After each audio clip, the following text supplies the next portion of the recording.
All right. So, Robert Young Pelton, thank you for being on Radiant Creators again to talk about current events and your new podcast. And I'll mention that Robert Young Pelton is actually sort of coming to us from a war zone again. So, You're right.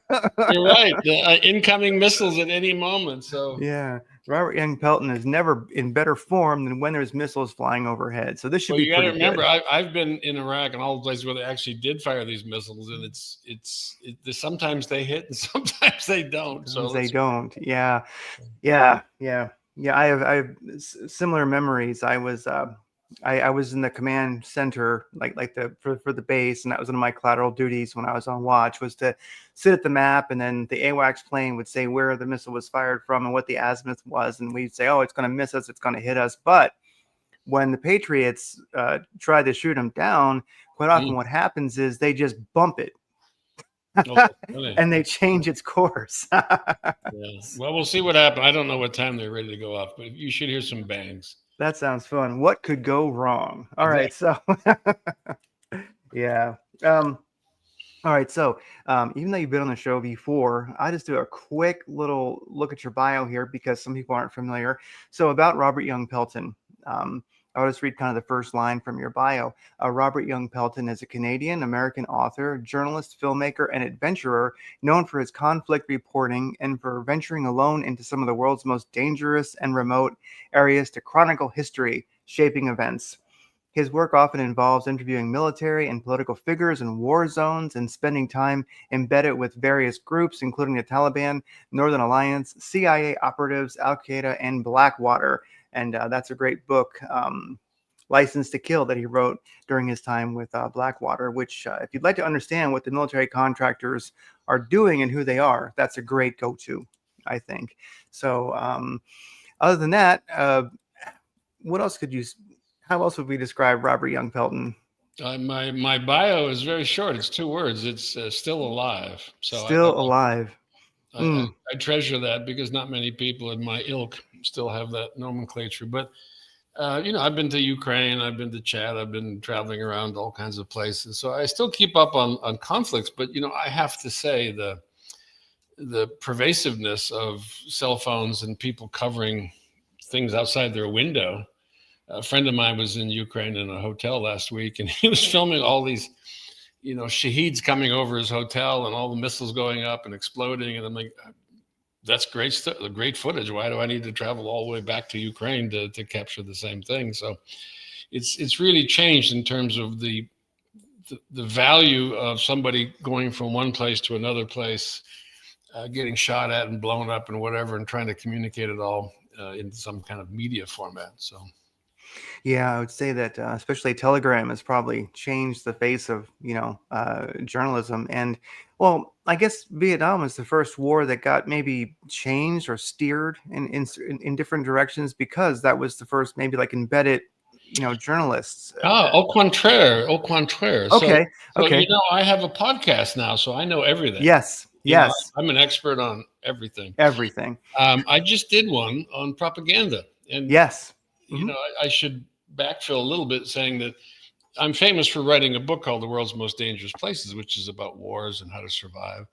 And I've made the decision that is too long and too archaic of a form to get it to the population to be useful if they're actually going to a war.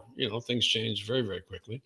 So I'm doing chapters as podcasts, and I have my friend Reza Alabakshi sort of interviewing me, and I interview friends and people that I find interesting. And this builds in sort of a real-time education. But one of the things that's interesting to me is I'm not so much focused on, what kind of gear to buy, what kind of camera to take, what pills you need before you go here, there. I'm talking about things that affect your perception and your brain, because we live in a very, very different world. So I just did a recap, a 30-minute piece on propaganda. And, it starts with Freud's invention of psychoanalysis, which was then hijacked by his nephew, who then turned it into basically propaganda. So the very first war that was sold to the American public was actually World War I, in which President Wilson hired a sort of I guess call him a journalist, but sort of a tabloid journalist, George Creel, to create enthusiasm for sending troops back over to Europe and fighting Germans, and it was very successful. It impressed the participants so much that they could turn people from being a primarily Germanic immigrant audience into hating things like sauerkraut, So by 1918, they had reached the American population at least 3 times. They had hired people to give speeches, 4-minute speeches. They'd put ads and billboards, and they really saturated the country with the idea that we need to get out there. We need to fight.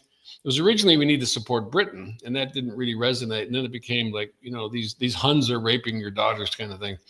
So that was the first incident, and I go through the whole progression, including a very in-depth exploration of Iraq and the fiction of WMD. So it's worth watching. Oh, it definitely is. Yeah. I believe I saw that one. I did. Yeah, the propaganda one.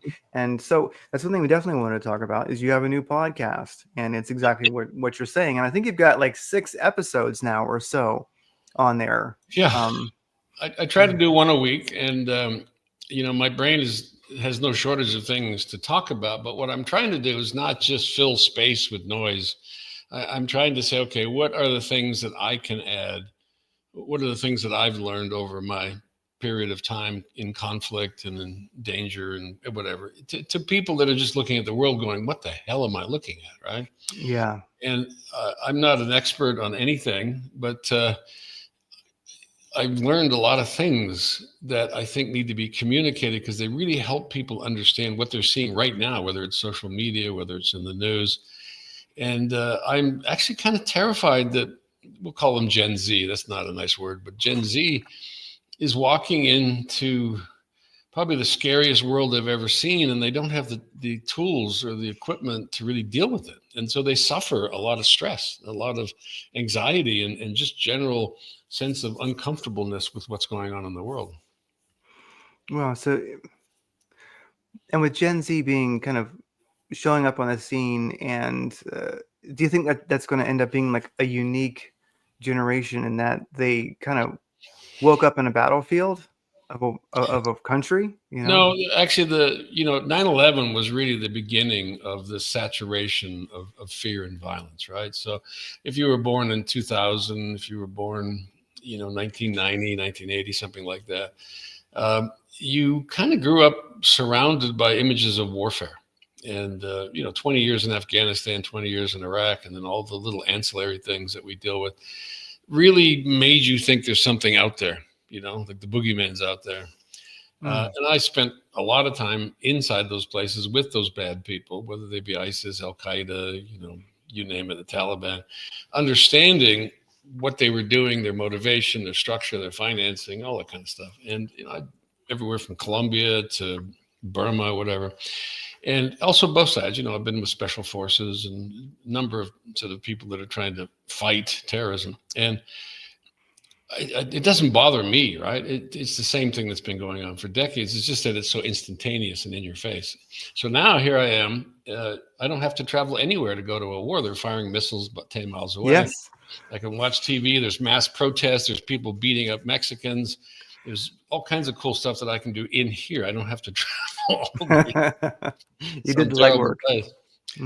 Anyway, but the bottom line is that Gen Z is unique in that the conflicts we had during let's call it the war on terror, right? Yeah. Had structure to them. They're the bad guys. We're the good guys, and we're going to win. And we don't win. So we basically just come home. And now we're faced with watching other people's conflicts, but we can't solve them. I can't solve Gaza. I can't solve Sudan. I have no idea where to insert myself in Ukraine to push back Putin, because our own government is promoting the success of people who are opposing people. So it's a very strange world we live in right now. Yeah. I get what you're saying, because after 9/11, there was it was structured, as you mentioned, and the war was over there, whether we won or not. But now it feels like it's more and more. It's in the phones, the phone calls from inside the house, like that old horror film. And, well, think of it this way. So my latest one, which is going to go up later today, awesome, is really about psychographics and really messing with people's heads. So, propaganda is just trying to get you to do something that you may or may not want to do, but you kind of get that it's promotional marketing.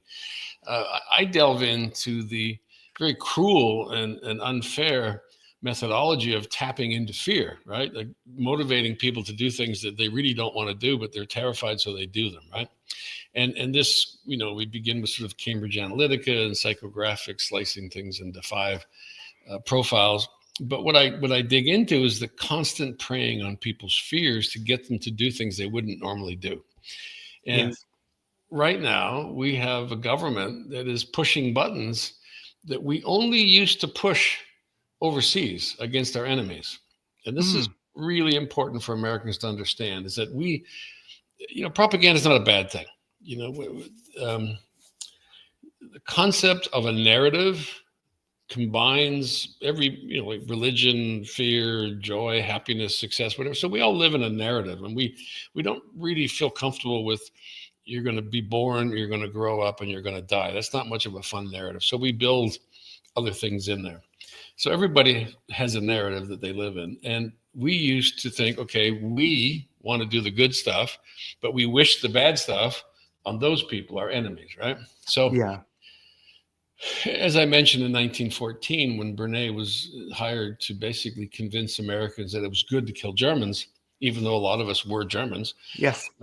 he had to hammer on their fears. He had to hammer on some of the emotions that weren't necessarily obvious, but like Freud says, a lot of what we do is buried under the surface, right? We have all kinds of drives and reactions and emotions. So he was hammering on emotions to make people believe something that wasn't necessarily true. Now, when we get into today's effort of what the Russians call active measures, or what we might call psychographics, or maybe even psyops, for lack of a better word, we are really messing with people's heads. We are inventing false narratives, creating images that are not real. We're creating events that have been staged, and then we're projecting that as being, this guy's coming to get you and he's going to rape you in your bedroom. So, we have Antifa now, right? And, Hitler had people running around, Lenin had people running around.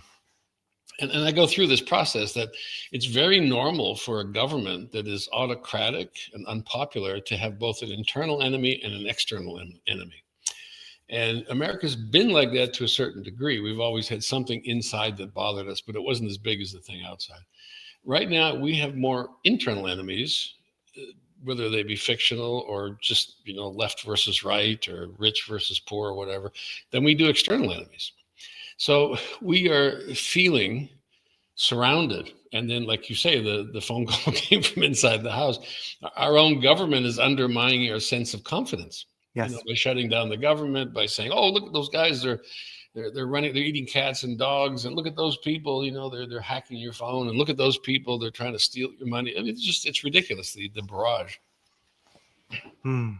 Yeah, and I definitely saw that in the last election. I mean, like I guess in my line of work, although it seems very domesticated, just being a professional trader, we have to really manage fear. And you realize how it paralyzes you, because we don't, when something scares us, we go back to our more primitive brain and we think there's a saber-toothed lion, a tiger that's going to eat us. We really can't differentiate within certain aspects of our brain chemistry.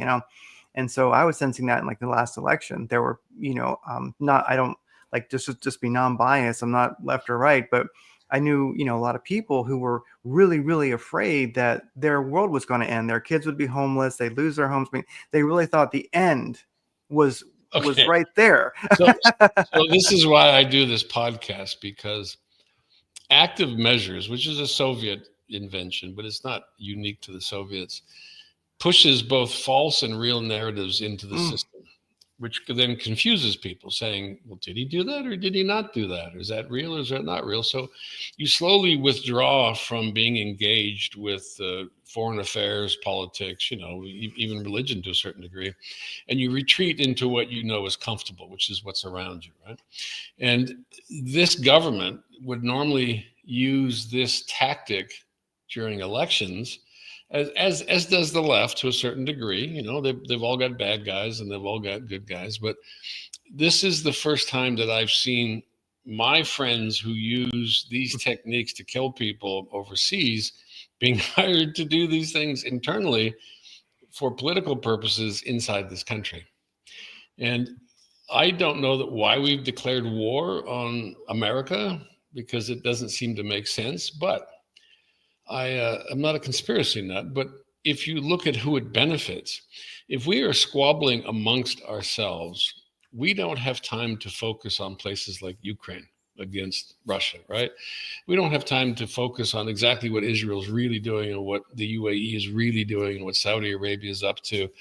And we don't really have time to focus on what the oligarchs are doing. Is this AI Mm-hmm. thing like good or bad? I mean, I don't know. Let's stop and let's ask, right? So this cascade of confusing information and fear and just generally disruption creates an atmosphere of chaos, which degrades us as Americans. And today they're having the big protest, right? I haven't watched, but they're all going out there, and this is healthy because these are people amongst other people discussing real things that are in front of them. Now, they may have an exaggerated opinion, they may be fearful of something, but at least they're out there with real people. They're not on the freaking internet being manipulated by thousands of images and ideas. So we may come out of this in a very healthy manner. So this is all I'm trying to tell people is just understand what's going on. Yeah, and definitely the new podcast is great stuff. I mean, and you're doing exactly that. And I do remember your episode on propaganda when you were talking about bernays and then getting women to smoke because they're like lighting a cigarette with like the Liberty torch, and I was thinking, man, I kind of want a cigarette. So the I was like, Well, for men, it was being macho, right? And yeah, but yeah, they're I was an advertising guy, so I'm not pulling this out of my ass when I yeah, tell people about my knowledge and experience, and I also start off with subliminal messaging, right? I mean, I deal with a lot of things that people don't trust about messaging in the media. And I'll probably do one about the media, how the media reports on things and what the structures are and how things are changing, et cetera, et cetera. But I'm trying to balance it with really cool people that have worked in dangerous areas and my sort of sense of like, okay, you may disagree with me, but this is what I've learned. So like next week, I'm going to interview a fellow who was a federal prosecutor and worked in very real criminal, like both local sort of New York crimes like gangsters and whatever, and also overseas with Russians and all kinds of bad people stealing things. So I want to talk to him about rule of law. And we had a good pre-interview in which I was saying, look, I don't want to get political because we can talk all day about whether we like this or that, but I want to know if the rule of law is safe, because that's the two things that create civilization. Is one is a narrative that people embrace, the positive narrative, and the other one is rule of law. So if you believe that you're doing something positively and everybody agrees and they all work together, that's a very positive thing. But if somebody doesn't follow the rules and steal something or kill somebody who does, then you need to pull that guy back and say, no, you're not part of the picture. You're part of the problem. So he'll be my touchstone for have we really gone too far with corruption, pardoning, idolizing criminals, literally having a felon in charge of the nation? How does that affect our sense of right and wrong?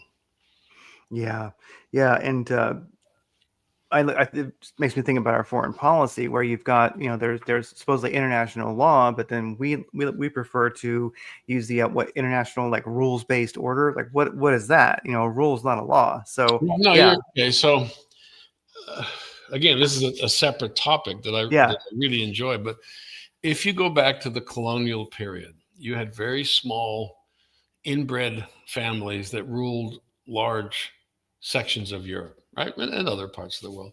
And they realized that they didn't really have much of a future if they were going to stay in Holland or the UK or whatever. So they had to expand their influence overseas. And so they employed these chartered companies. And these chartered companies were ex-military guys who had a letter saying, yeah, go over here, go find some local prince, and tell him you're here to save him, and go beat up his enemies, and then get the concession for whatever it is, spice, gold, whatever.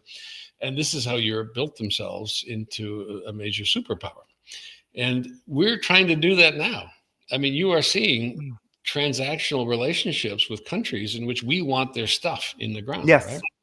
Now, that stuff was always for sale. This is the funny thing, is that if I have a mine in the Congo and you want to buy my coltan or gold or whatever, there's a market for it. I bring it to the market, you bid on it, you pay more, you pay less, whatever. Sure, you could argue that, well, you're taking that straight back to China, or you're hiding it like in Russia, you're not letting me have it. But that's not true at all. It's the amount of investment it takes to, let's say, do rare earth minerals extraction, means that you have to sell that on the open market. It's very difficult to make something and then build an industry that consumes all that, right? So we are getting into a new strategic landscape in which our government saying we need to steal as much as we need to buy, we need to cut deals and whatever. And they don't really understand it, which is really fascinating. And, I've been following coups for the last 5 years. I've been working on a documentary and a book about just the bizarre things that have been happening after 2010 with all these coups in Africa and all the people involved.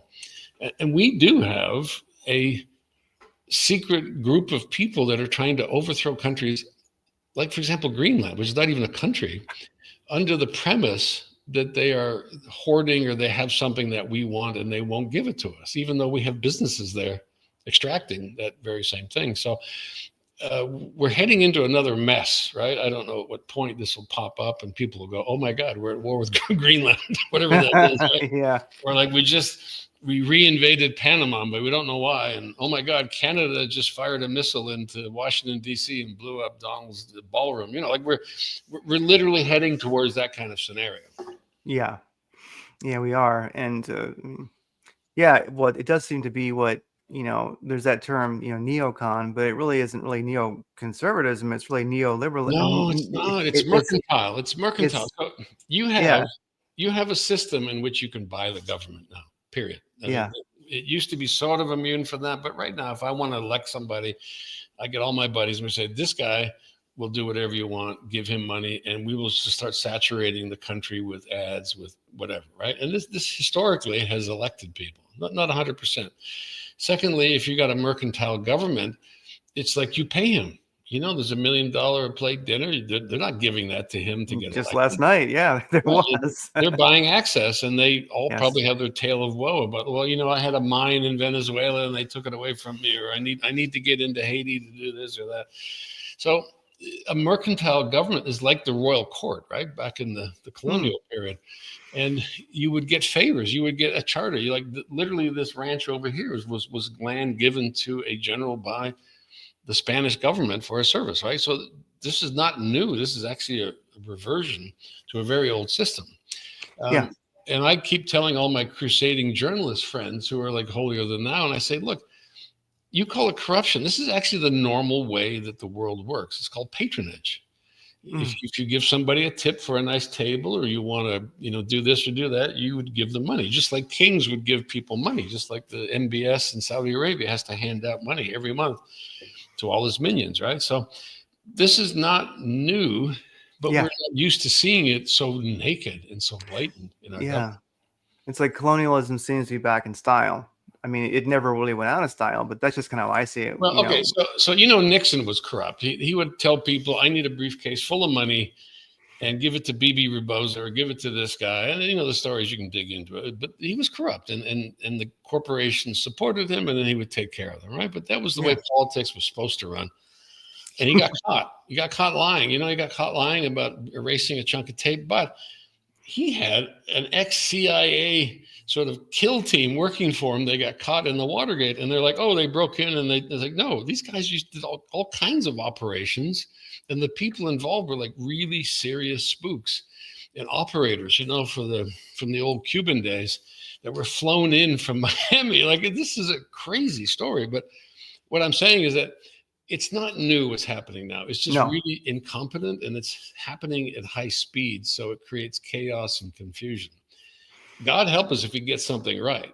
Because this was the problem under, I think, Trump 1.0, was that my friends worked with Trump during the election, and they worked in the inner sanctum, and they said basically they didn't know anything. They didn't know where the checkbook was. They didn't know where the key to the bathroom was. They had never been in government. They never knew anything about the White House. So he learned from that, and now he knows where the key to the bathroom is. He knows where the checkbook is, and he knows how to screw this up, and et cetera, et cetera, et cetera. So we're seeing a very efficient takeover of the government in an autocratic sense. Yes. Are there checks and balances? Yes, of course, but they take time. This is the guy that speeds at 65 miles an hour versus the guy that speeds at 150 miles an hour. Cop can't get you at 155 miles an hour. He can get you going 65. So the more outrageous the violation, the longer it takes for the system to catch up and go, oh my God. I mean, look at his convictions for felony. It took years, decades. Yeah. And then finally when they got him, they couldn't, there was no punishment other than putting the label on him, right? So again, this is not new, but this is something you're watching in real time.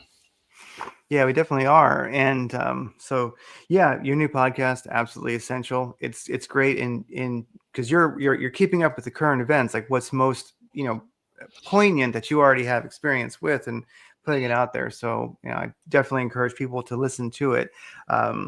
It's great stuff. And by the way, my personal agenda is that, I spend a lot of time with like secret squirrels and covert shit and whatever. And I know how manipulatable and trusting people are. And that you can lead them into an ambush and kill them all, or you could tell them to drink this stuff and they'll die of poisoning. My biggest fear is that people don't understand that they are being attacked by military grade tactics, whether it's psychological operations, whether it's, you watch how ICE is working, for example, that's a Gestapo. That is literally a Gestapo information right now, where they're literally practicing on gardeners and house cleaners, because they will be going after you and me. And they're constantly pushing the boundaries. They're constantly seeing, what mistakes they make if the judges, shut them down.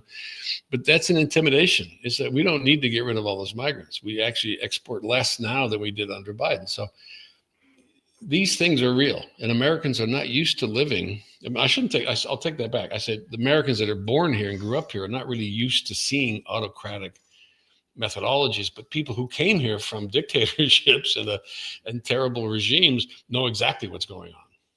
Oh yeah, they absolutely do. And so that's a great, mission for your podcast, is to get people to realize that they're under military grade psyops, right.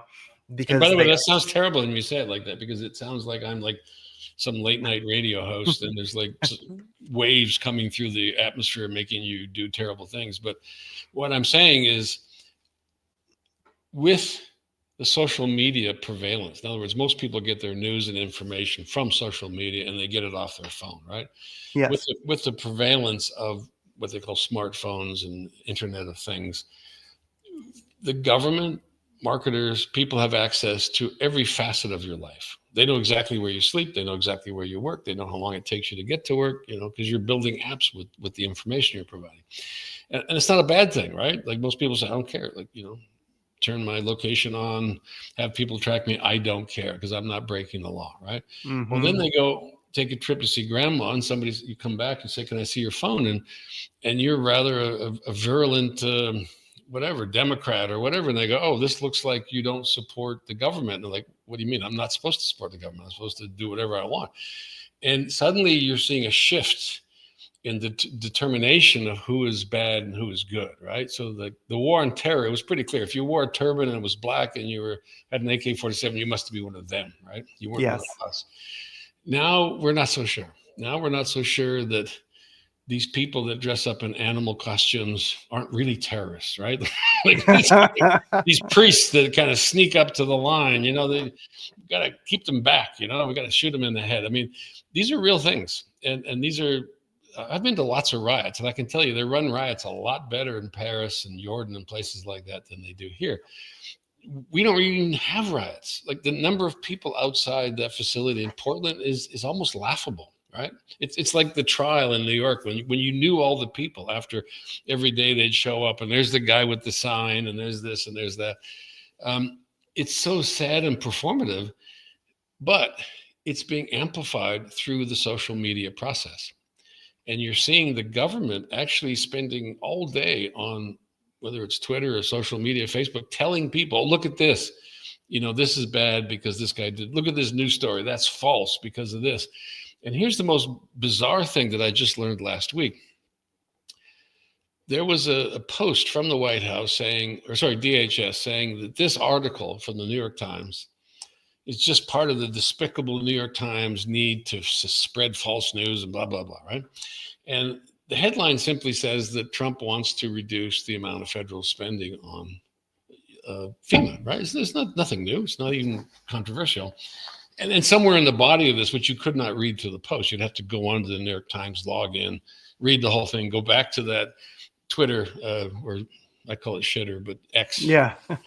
And you would have to then say, So what I did is I went to Grok. You put at Grok and you say, Grok, who's right? The State Department, the DHS says that the New York Times deliberately tries to print false information, and this so-called journalist, is lying. And like, who's right? And Grok, which is not a person, it's a machine that's programmed with a language model, said, well, of course, the DHS is correct. And I said, no, they're not correct, because the New York Times has been publishing stories since 1890 or something, and you're making the determination. I said, you tell me how many stories the New York Times has published, how many were incorrect, and how many were correct. He said, well, I can't possibly do that. And I said, well, how did you form that opinion? And it's like, well, because everybody knows that the New York Times is this, and they publish corrections and they publish retractions. Like, yeah, that means they're trying to get to the truth. So my point is that now we're relying on machines to sort of pat us on the back and say, it's okay, trust this tweet, even though it's from a faceless, nameless source. Yeah, and one thing that you're definitely doing is you are you call it shitter, and it's a good word for it. But with Twitter, you really yeah. I mean, you really are out there tweeting, and so for somebody who likes your podcast, one of the things is, if you want to know what Robert Young Pelton is reading, I mean, you really are kind of live tweeting as you're going through media. So you definitely, as a person, well, I'm not one of those guys. Okay, so let's get something straight. First of all, let's get something really straight. So I'm a writer, I'm a filmmaker, I work in many mediums, and I really pride myself on inventing and creating new forms of expression, right? So I literally was approached by Microsoft when they built Expedia, because I had databased over 50 travel guides, and I had bought them from William Morrow. They were the Fielding travel guides. Very innovative way to create travel guides, right? And they paid me a lot of money, and they were like, holy, we're trying to do that, but you've already done it. Like, that's right. I'm not Microsoft, but I'm smarter than you, right? So I was also the first Sojo for ABC News, where I was writing, filming, and taking photographs, and then sending the material up from the world's most dangerous places, as their poor film crew with Bob Woodruff was trying to follow me around and kept checking it out because they didn't want to go into these places. So when I say I tweet, what I'm trying to say is, yes, using this medium for now because it's instant, it's immediate, and maybe it can catch you before you fall down the rabbit hole, or maybe it can save you a lot of time, and I'll post a scientific report or a survey. I really try to focus on meaty things that I have found. So I'm a fisherman. I get up in the morning at 4:00 every morning, and I start reading information from all around the world, from my friends, whether they're mercenaries in South Africa or whether they're NGOs in Europe. And I have a community of people, and we share things, we talk about things, and I read everything from the MIT magazines to the New York Times to obscure local newspapers. And if I find something where there's been some good enterprise journalism, is that somebody actually got on a plane, went there and spent time, or research, I will post it. And I encourage people to tell me to go fuck myself, because I encourage intelligent discussion about perceptions over facts, right? Based on facts. And I'm not a scientist. I'm not an opinionator. I'm just a guy that says, look at this. This is interesting, right? Look how we're changing as a society. Do you believe this, right? Look at this study on these people that were sent as mercenaries, but they're really working for this, that was paid for, blah, blah, blah. So I'm trying to scrape the deception away from a lot of the media flow and give people tools to form opinions. Yeah. Your Twitter feed is definitely a lot of work goes into that, but you're doing the work anyway, but then you're sharing it. So definitely a good Twitter feed. ADHD, so while I'm doing that, I'm editing a film or I'm writing a book. It's just an escape valve for me sometimes to, kind of boot my brain, go do something completely different, and come back to where I am. So it's just a function of have an extremely high speed brain and getting bored very quickly. So. Yeah.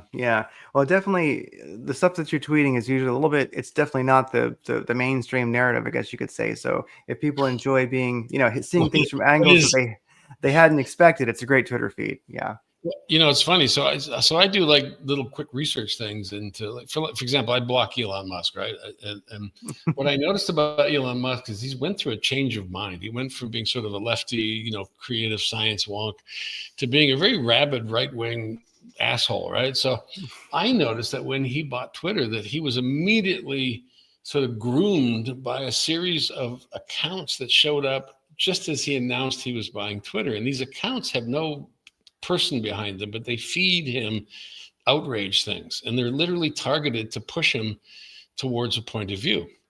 And I was fascinated by this, and I have no way to talk to Elon Musk, and I have no interest in doing that. But I'm in his sort of high profile because he invented 200 million followers, right? So obviously he's got some impact when he tells everybody, do this or do that or don't like this.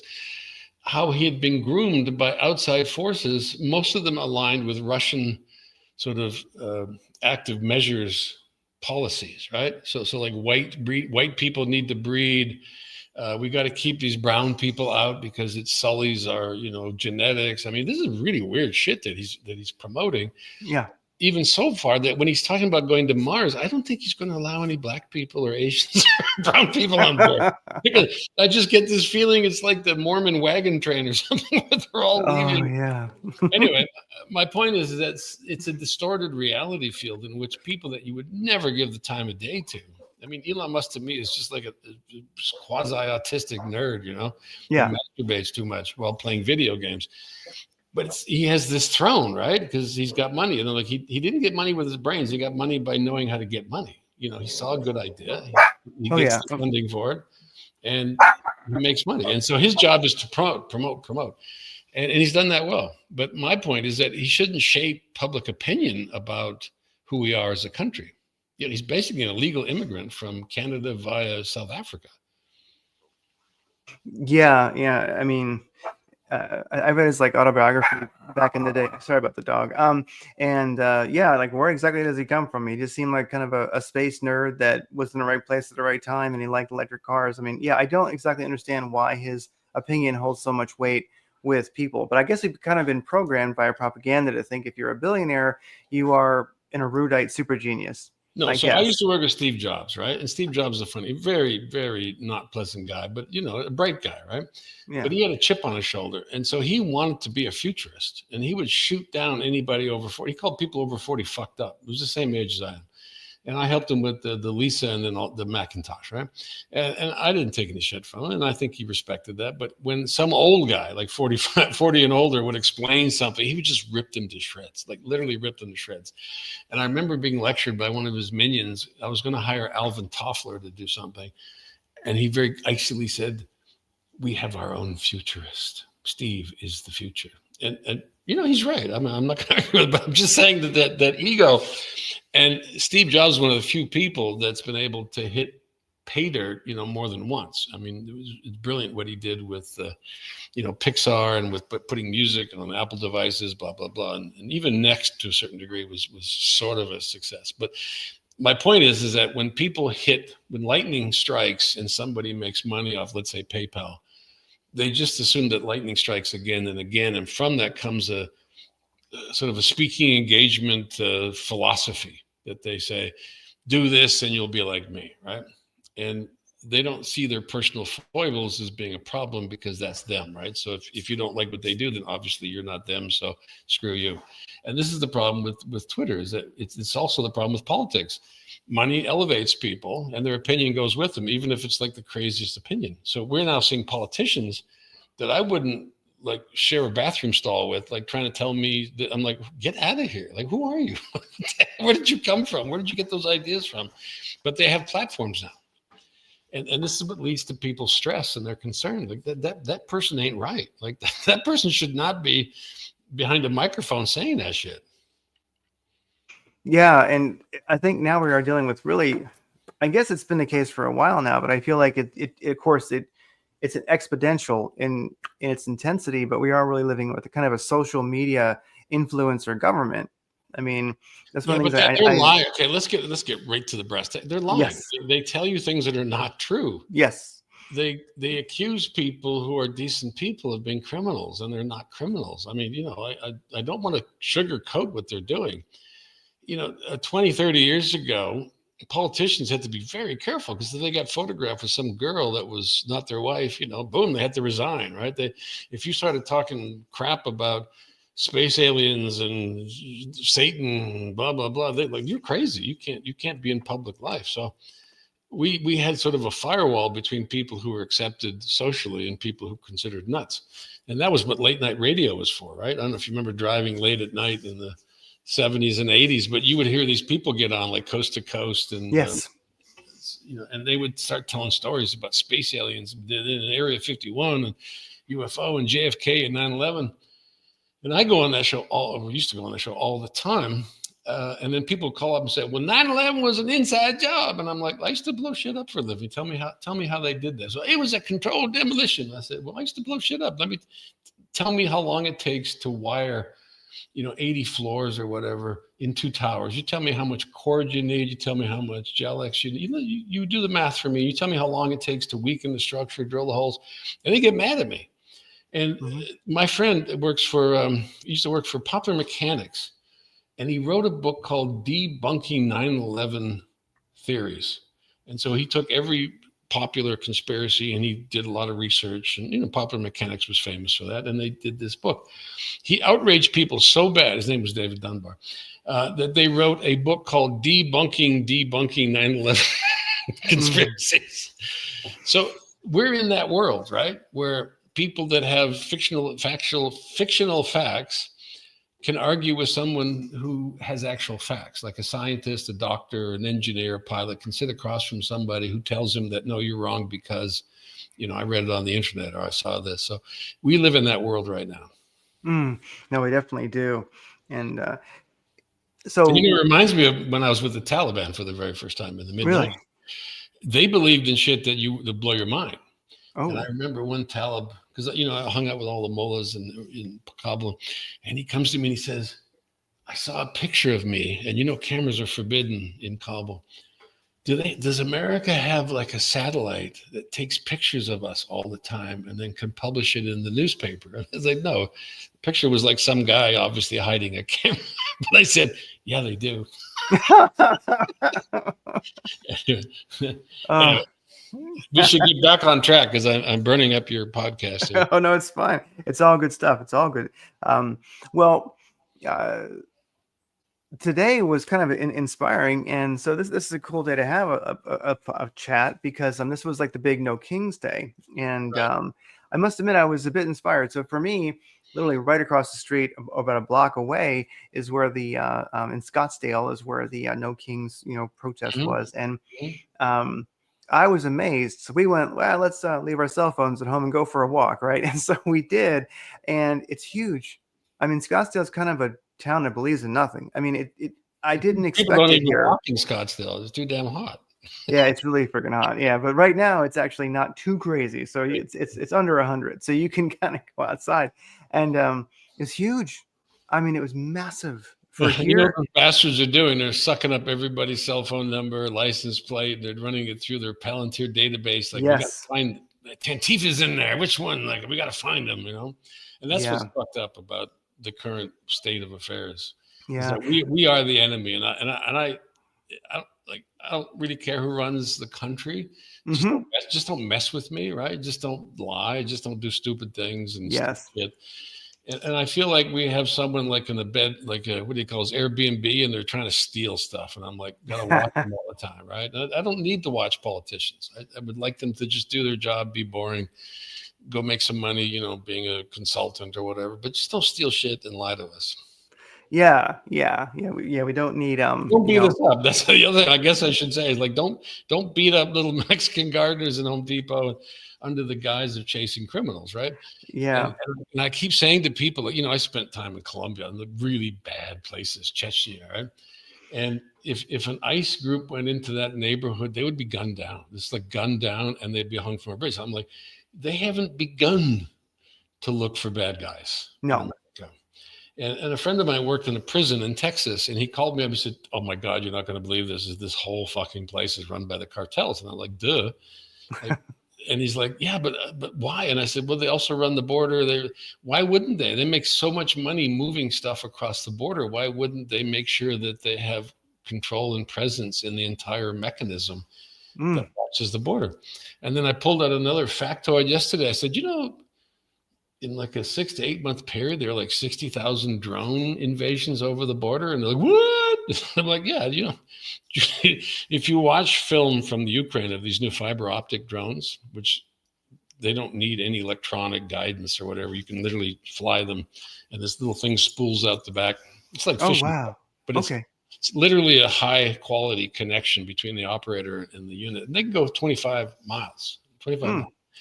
And they've been using drones on the border for years, but they don't want you to know that because that would make the wall seem kind of silly, right? So if somebody has cocaine or drugs, they just send it across on a drone, drop it, drone comes back, right?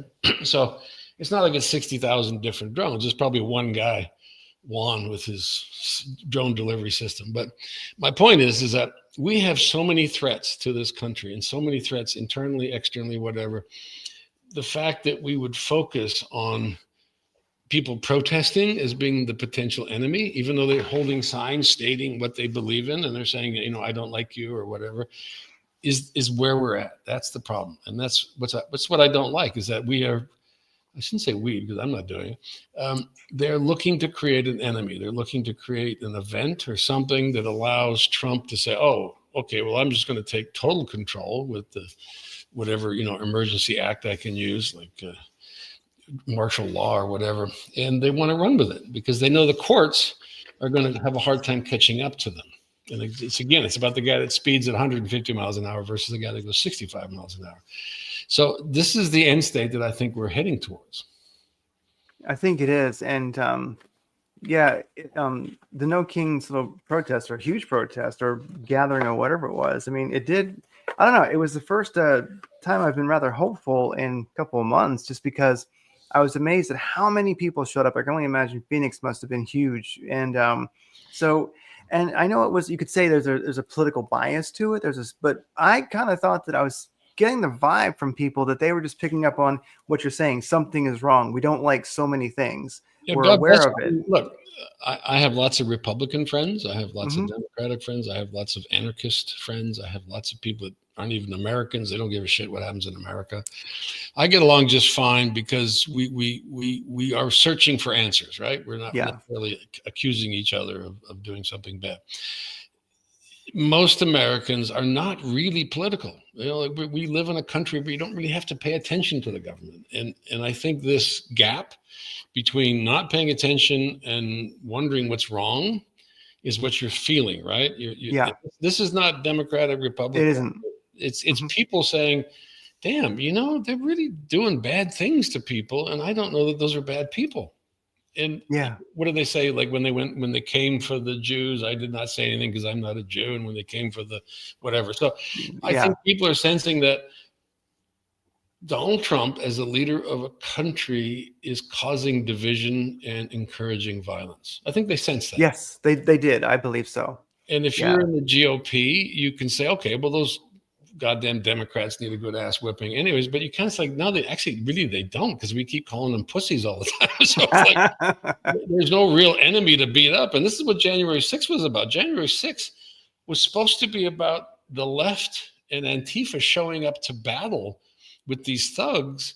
And Donald Trump was going to march in with armed people, which his chauffeur would not let him do, right? To take control of the country and declare martial law, and then therefore, negate the election. This was the plan, and it didn't happen. And right now they're trying to, okay, how do we get to that point? How do we get like the old days back again, where everybody's fighting and shooting at each other, and now I can be the king and I can bring peace? And he's laying down these narratives like I'm the peace giver. I solve wars and this and that, and there's bad guys, and these guys we got to get rid of. And so my point is that we got to stop comparing him to Hitler, right? Hitler was an actual soldier. He was a painter. He wrote a book himself. I mean, he's not the same guy. He's not Stalin. He's not Lenin. He is a unique cat.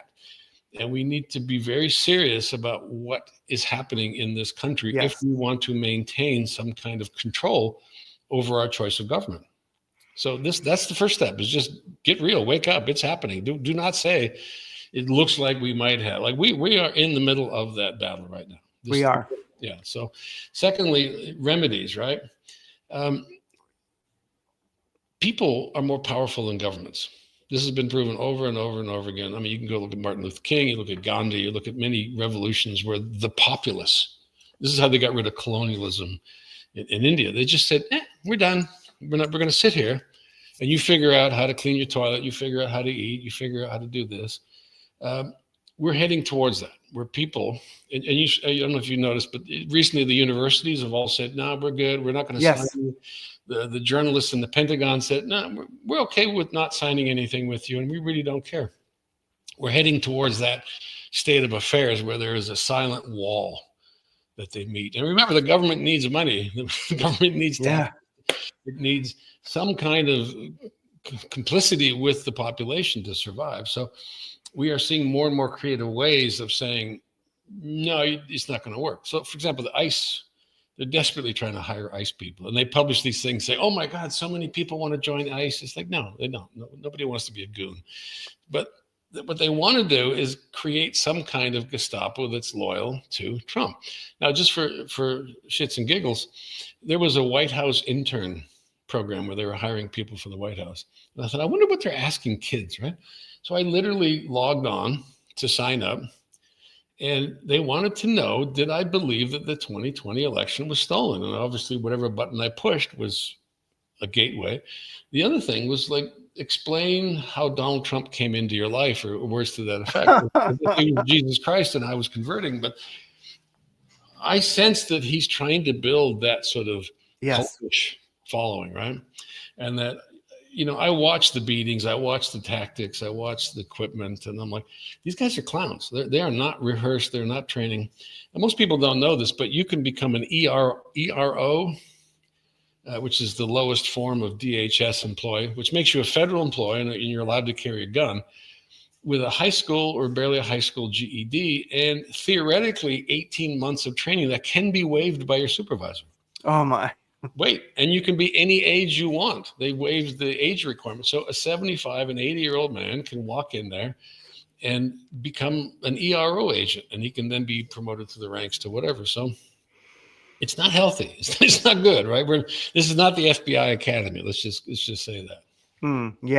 Yeah, and I think South Park did an incredibly great depiction of Gnome and ICE. I think they're doing some prophetic stuff lately, and I think that they're definitely they know what's up. And so ICE is a good thing to segue into. But first, I want to ask about, right now. One of the things I see as kind of a dangerous place is sort of American boredom, right? As in, I see a lot of just talk on the internet, of that people are bored, life doesn't quite have the same sparkle. And I just look at it like, well, I think we're kind of in a recession, as in like, the monetary system is not working so well. People are struggling financially. I think that's a big part of it. But really, even here in Scottsdale, which is kind of like the pretty part of Phoenix, where there's a lot of money, I'm seeing people who would usually, call their contractors to fix something, who are getting do-it-yourself books and figuring out how to fix things themselves, which is probably good. I have to check on them, make sure they don't electrocute themselves and such. But how does America fare in that kind of a situation? I think that becomes kind of when people don't have the money and they're unhappy and things aren't looking that great, and they're kind of living on their credit cards, and they're I think I'm sensing, even in my kind of wealthy area here, a lot of doom and people who just don't see a future. And that's like our middle class. That's not poor people. You know what I mean? And right. I think that creates, to me, kind of what does that create? Does that create a dangerous place? Let's focus on two things. One is how people feel and what actually is happening, right? Yeah. So I believe that people's serotonin is being overstimulated. I mean, you're subject to thousands of little jolts every day by reading, watching, listening, whatever. So I think that I know people don't study Pavlov and they don't really get into psychotherapy, but we're getting sick by constantly like snorting this bullshit cocaine, right? You just everything is bothering you, like whether it's Gaza. I mean, I was making fun of it because I'm a terrible person, but I'm like, I can't tell the difference between reports from Gaza refugee camps, Sudanese refugee camps. It's all the same. Like, it's hopeless. What am I going to do? I have Yeah. no money. I'm going to starve. And I'm like, what am I going to do? Like, I can mail them a sandwich. I can send them $20 or whatever, but I don't feel like I make a difference anymore. Right. Yes. So we're being overstimulated by very negative, sometimes completely unrelated information. And that doesn't include the bullshit that comes from the government, right? Constantly making up stupid things that we're supposed to get upset about. The other thing is, when somebody kicks out the underpinnings, like tariffs, like Yes. a sense of foreboding doom, and not solving a Yes. war, solving a war, fighting for Ukraine, fighting against Ukraine, helping Israel, whatever. These things are all like disturbing, and they don't allow us to plan. Like, I'm a business guy. I make knives, DPI gear knives. Yes. I make them all over the world. I make them in Italy and also America. So I'm now trying to plan new products. I have to come up with pricing and all that kind of stuff. But I don't even know if next week they're going to double the tariffs in Italy or Europe, or they're going to drop them. And in America, like, I need steel. I need steel manufacturers. Does that come from Canada? So it's plunged business into this sense of like, wait and see. Finally, like homeowners, people that they know something's up. And I'll tell you something, when you watch the stock market climb and climb and climb and climb, and you see the jobs drop and drop and drop, and you see the general sense of foreboding increasing, you're like, we just hit an iceberg, didn't we? Like, the fucking captain's not telling us, but we hit an iceberg, didn't we? And I talked to my rich friends about, they're up in the stratosphere in terms of money, and they're saying, I have never seen so much capital chasing bullshit ideas. And AI is a good example, right? There is so much loose money floating around going after silly things that it's not generating any value down on the ground, right? And yes, people are building houses. Yes, people are making pizza, all that kind of stuff. But the general sense, like, we are a nation built on hope, right? Our economy is built on the confidence that if I'm going to go into debt and buy that washing machine, that I'm going to have a raise or a job 6 months from now, right? We are very susceptible to that thing. As soon as that feeling disappears, we kind of hold on to that money. You remember after COVID, people were sitting on thousands of dollars, and I never thought of that. And I'm like, I thought they spent it all on Amazon, but apparently, people go to Europe, they blow like $2,000. They buy a new car, like 10 grand. Sorry, not 10, 100,000. Yeah. People were hoarding money during COVID, and suddenly Biden, like, oh God, don't spend it all at once, because the inflation will just go woo. And we are in an economy where people have some kind of reserves. Yes. Like, my millennial friends have $500,000 in stocks, and they're all in derivatives, right? They're all making 10% a year, and they do not want this to end, but they have no life. They have no future. They have no sense of what they're going to be doing. They don't want to buy a house. They don't want to get married. They don't even want to take a trip, because they're worried that if they're gone, all their business might disappear. It's a very strange, like you said, it's a very strange sense of like, did we just hit an iceberg? Like, the band's still playing, the lights are still on, but fuck, it just feels weird. I'm not a financial expert, but I will tell you this, that if you tune in to the people that are on YouTube who actually are experts, a lot of people are saying, God, this feels like the 30s.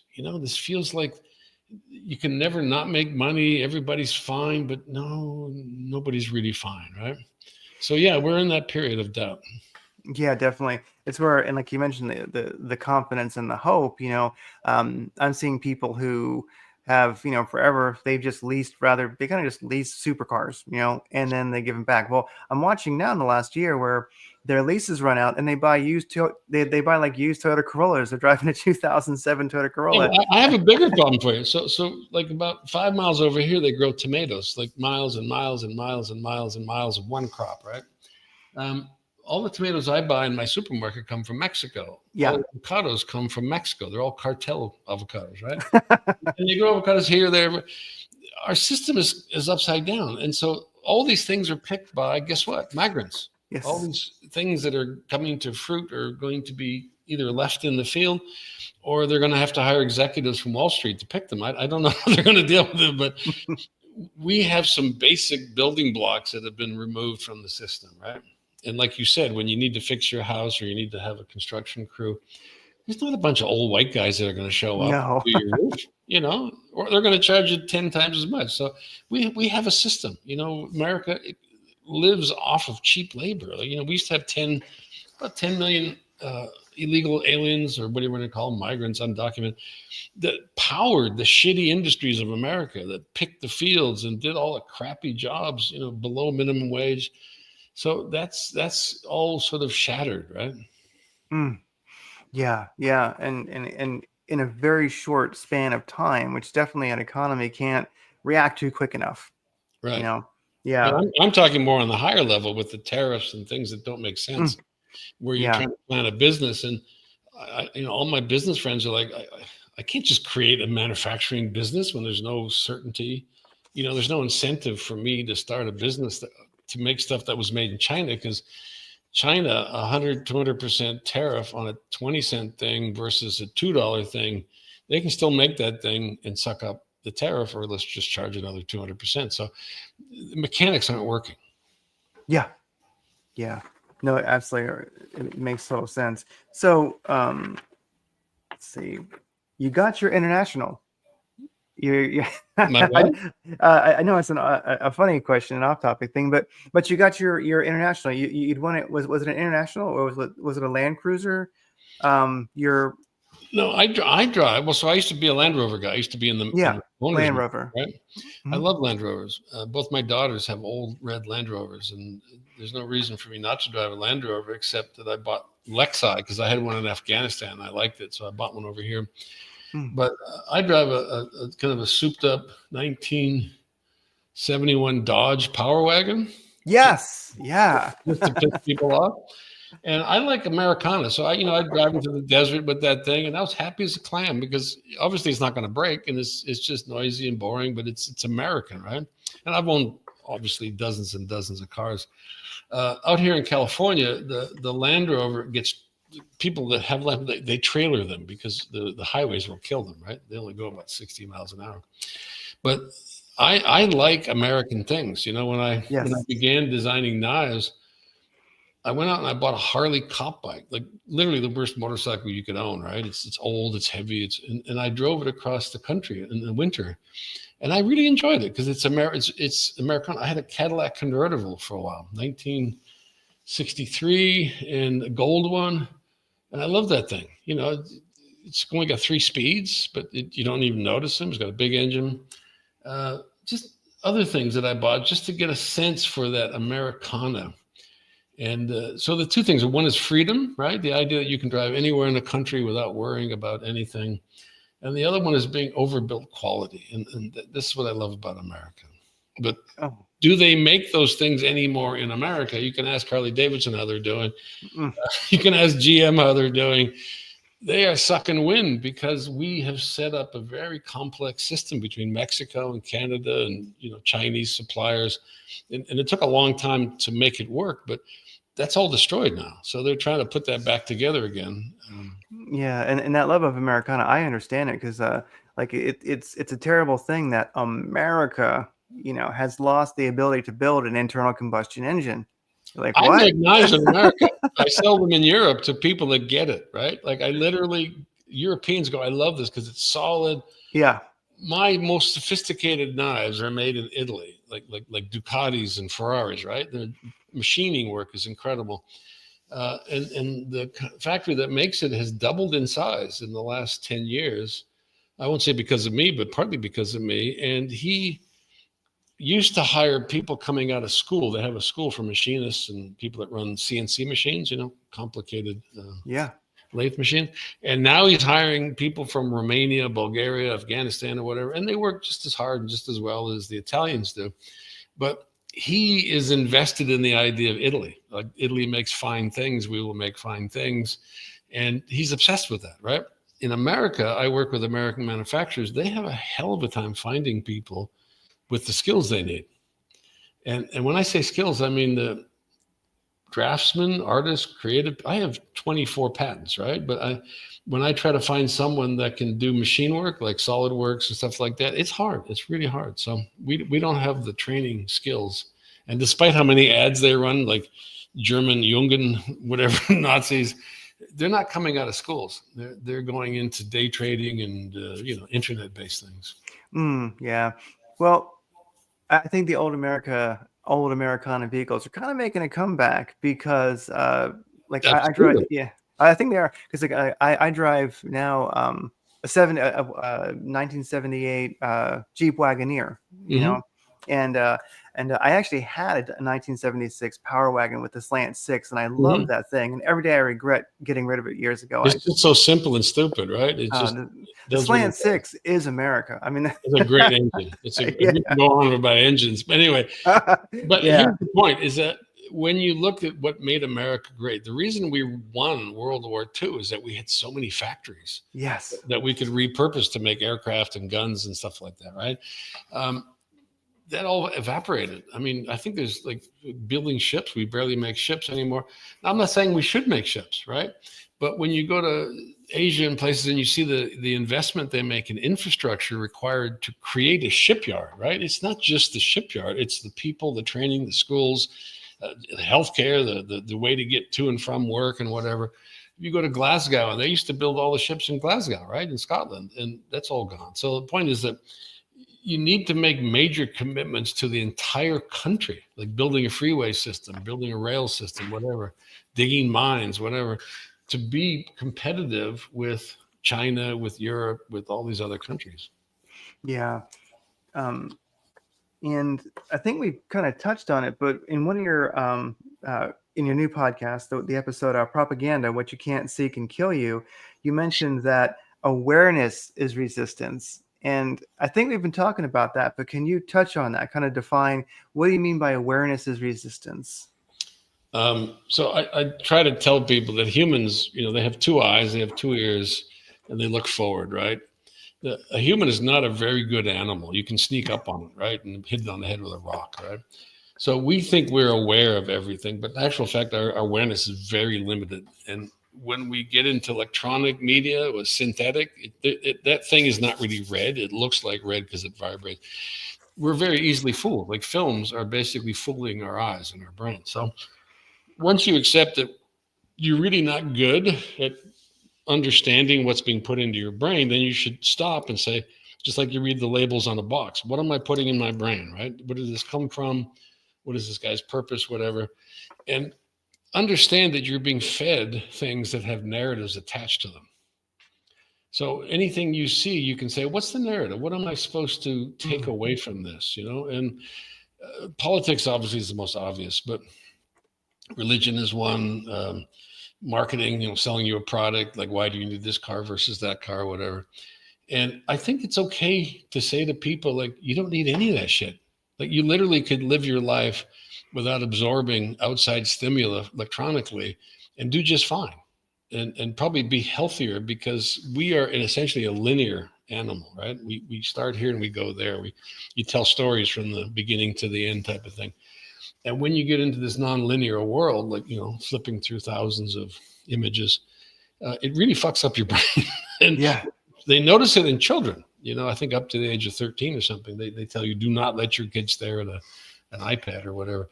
But it really does short circuit our brain, and it creates stress. It makes it harder to understand what we're really thinking of. And I excel in the ability to take something very minuscule and trivial and then dissect it and go deeply into it to fully understand, because I never had an education, right? So I don't assume I'm smart. I assume that I don't know anything.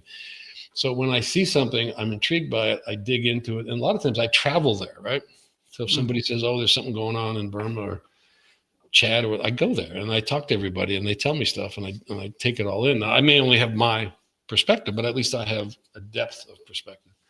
So when I say awareness, stop filling your head with shit. Like, stop assuming that everything you see is of equal value, or at least intent, right? There's a lot of hostile things out there that are designed to get you angry, designed to polarize you, to make, like, there's certain key words that they build into political narratives, certain colors, like the red MAGA hat is a good example, right? Yes. It can inflame people, or it can make people happy. I don't know. Yeah. These are manipulative. These are tools of manipulation, and we need to get rid of those things. And we need to focus on, okay, what's going into my brain that's healthy. So, for example, I like YouTube, right? YouTube, you can see anything. And I like every morning, I like to watch at least one thing that I know nothing about, particularly like history, right? Like I'll watch a really detailed historical narrative about something or somebody, and I'll be fascinated by it because I didn't know anything about this. And I think, okay, how does that relate to what's happening now? And how can that change my perspective?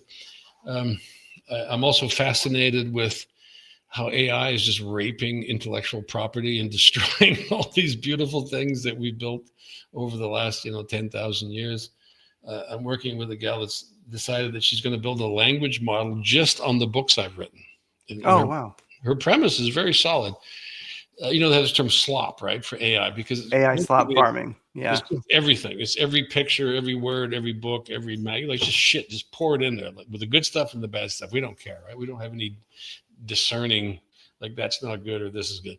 And so when you go to create something, that's about 80% right. And the other 20% is like, what the hell is that? Right. Now, I'm a writer, so every word is important, right? Every sentence, every phrase. And I initially tried playing with AI. It's like, could you do this? Could you do that? And no, they can't. They don't. They're dumb, right? It's a machine. It doesn't know anything. It knows some things, but it has to be written. In other words, it has to be something that somebody wrote about usually in volume. So you go in there and you say, okay, write this Donald Trump tweet as if Ernest Hemingway wrote it. And it produces pure genius because it can steal your shit. It can literally mimic the most famous writers on earth. And I go, oh my God, this is so scary because I could say, rewrite Shakespeare as if it's Donald Trump making a speech. Oh, that'd be great. So this loss of IP, right? Like when I talk, I have a voice, I say certain things, I have, expressions, whatever, can be replicated without my knowledge. Now, there's a guy, I don't know who it is. He makes these Christopher Hitchens cartoons, right? And he has reimagined Christopher Hitchens as an AI cartoon. Now, it's not a very good cartoon. It's just sort of like a, repetitive animation. But oh my God, is it wicked, right? So he feeds in something about somebody, and Christopher Hitchens rips this thing to shit, right? And I thought, that might even be better than the real Christopher Hitchens. Yeah. These things go for an hour, and I get bored of Christopher Hitchens after 15 minutes. But my point is that I'm really interested in the destruction of personality and of uniqueness and of sort of control over your own message, right? I'm also focused on mercenaries and taking over countries and overthrowing countries, but that's another thing. But so 100%. I try to drill down on things that a lot of people aren't paying attention to see if they have merit, right? Is this true? And I am actually fearful for. I have a grandson, and he's like 6, and he's looking at an iPad. He doesn't know what he's looking at. Yeah. He doesn't know if that's real or fake, or whether designed to make him like be angry at black people or happy about, like he doesn't know anything about that. It's just going into his brain, just and I went on a trip, and I said, okay, no iPad, right?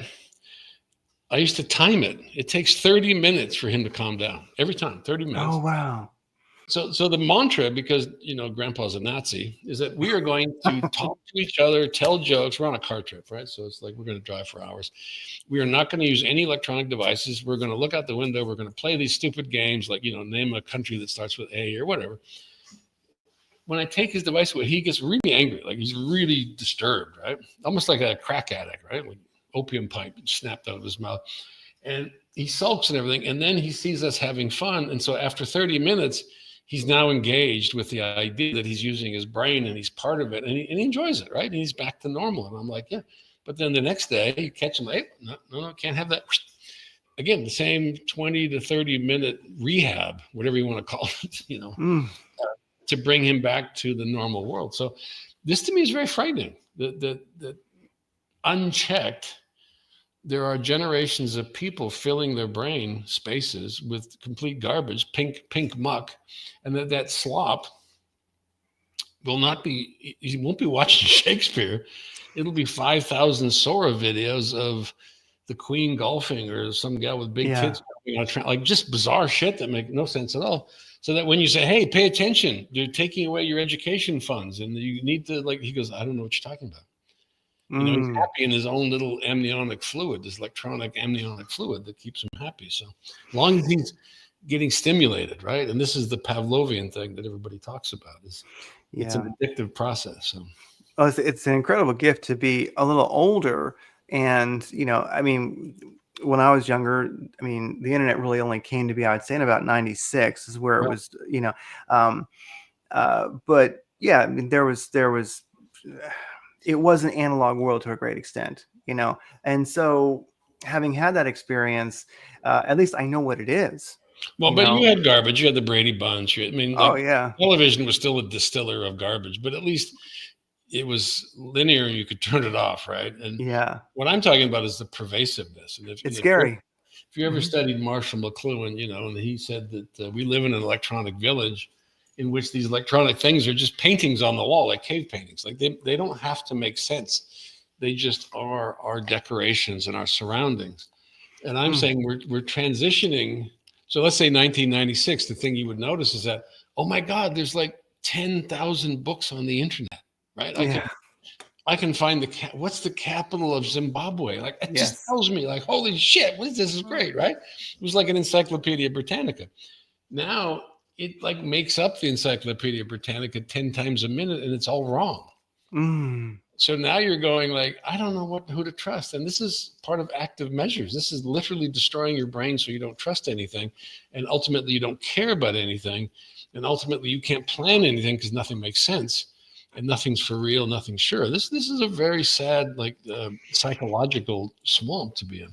Yeah, and so you've used the term active measures a few times. So how would you define that term? So active measures was developed by the Soviets in the 50s and 60s. And the idea was they're not going to be very good at running the government, right? But they're going to run the goddamn government, whether you like it or not. So we're going to distract people by creating an internal enemy that will unite us.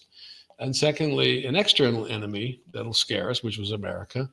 But we're going to feed it to the population in such random, shattered form that they won't know if we're making shit up or we're telling them the truth. So active measures was a way to basically destroy your sense of clarity. And Mm. so you would say corn production was 1 million bushels per day. And the next day you'd say there's a famine and there's no corn. And people go like, I don't understand, right? So what you tend to do is not pay attention to statistics because you can't trust them, right? Which is the fake news thing that they play with us, right? So if I go to the New York Times and I say, "Oh, that's fake news," but it's actually real. There's a photograph of me with my underwear with some hooker in a hotel, right? And I say, "Well, that's fake news."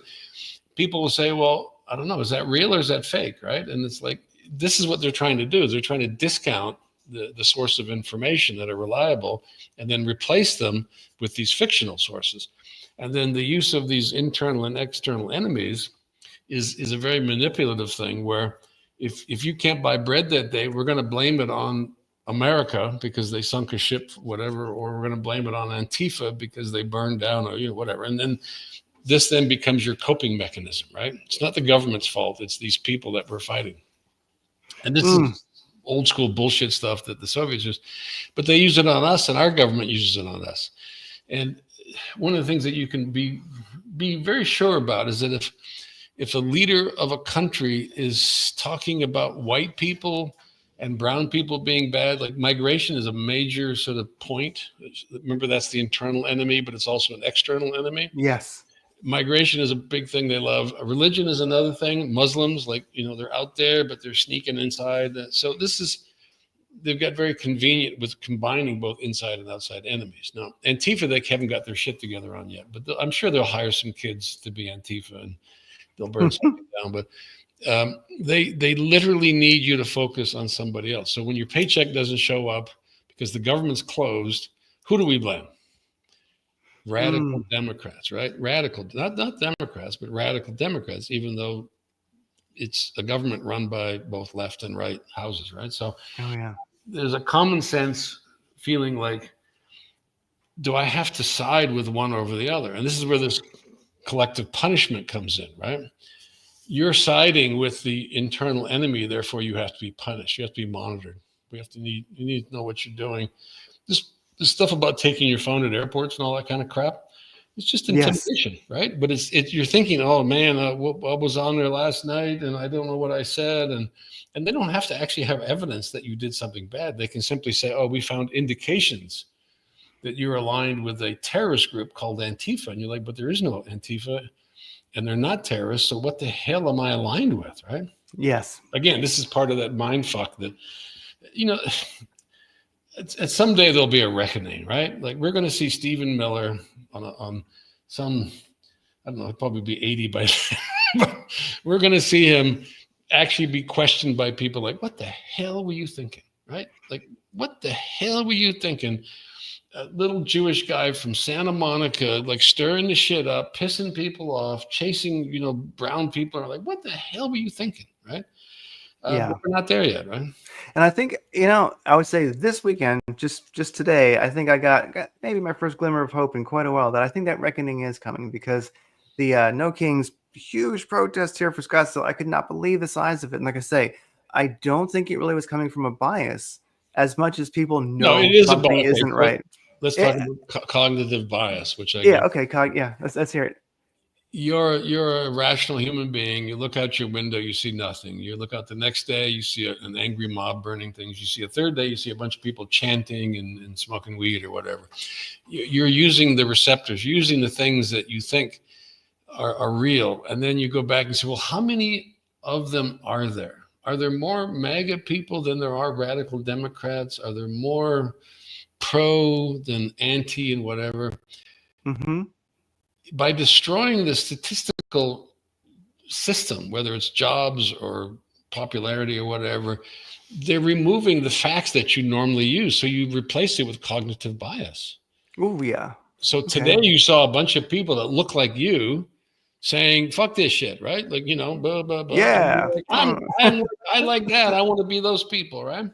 Yeah. If you see a guys with hoodies smashing things, like, I don't want to be like that, right? So you have a cognitive bias. Now, you may do your research and say, oh my God, this protesters are only 0.001% of Scottsdale, right? But this is the battle we're fighting now, because remember, Trump's obsessed with crowds, right? He has to always say, my crowd was bigger. Look at all the people. He's using the basic tools of fascism to prop up his reign, right? And he's also saying, well, everybody knows, everybody says, nobody like never before. And you're like, well, have you measured the response to these programs? Because I don't think they're that popular. I don't think tariffs are that popular. No. But you have been attacked so many times by so many different things that you're sort of like losing interest. So today you see like, oh, we're coming to rescue ourselves, right? Because before it was like, no one's coming to save you, right? There's nobody in the Democratic government that's going to like vote against, because they can't. They don't have the votes, right? There's no single George Soros is not a white horse with a sword, slaying. No. Yeah. I think people were really down, but I have to say, go back and look at how many journalists, how many colleges, how many corporations, because once you get gangstered, it doesn't stop, right?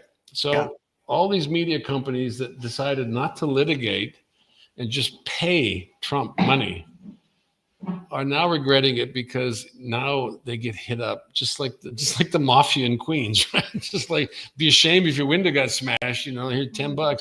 Be ashamed if you got smashed next week, and you're like, oh shit, right? Because once you're on the hook, you're on the hook.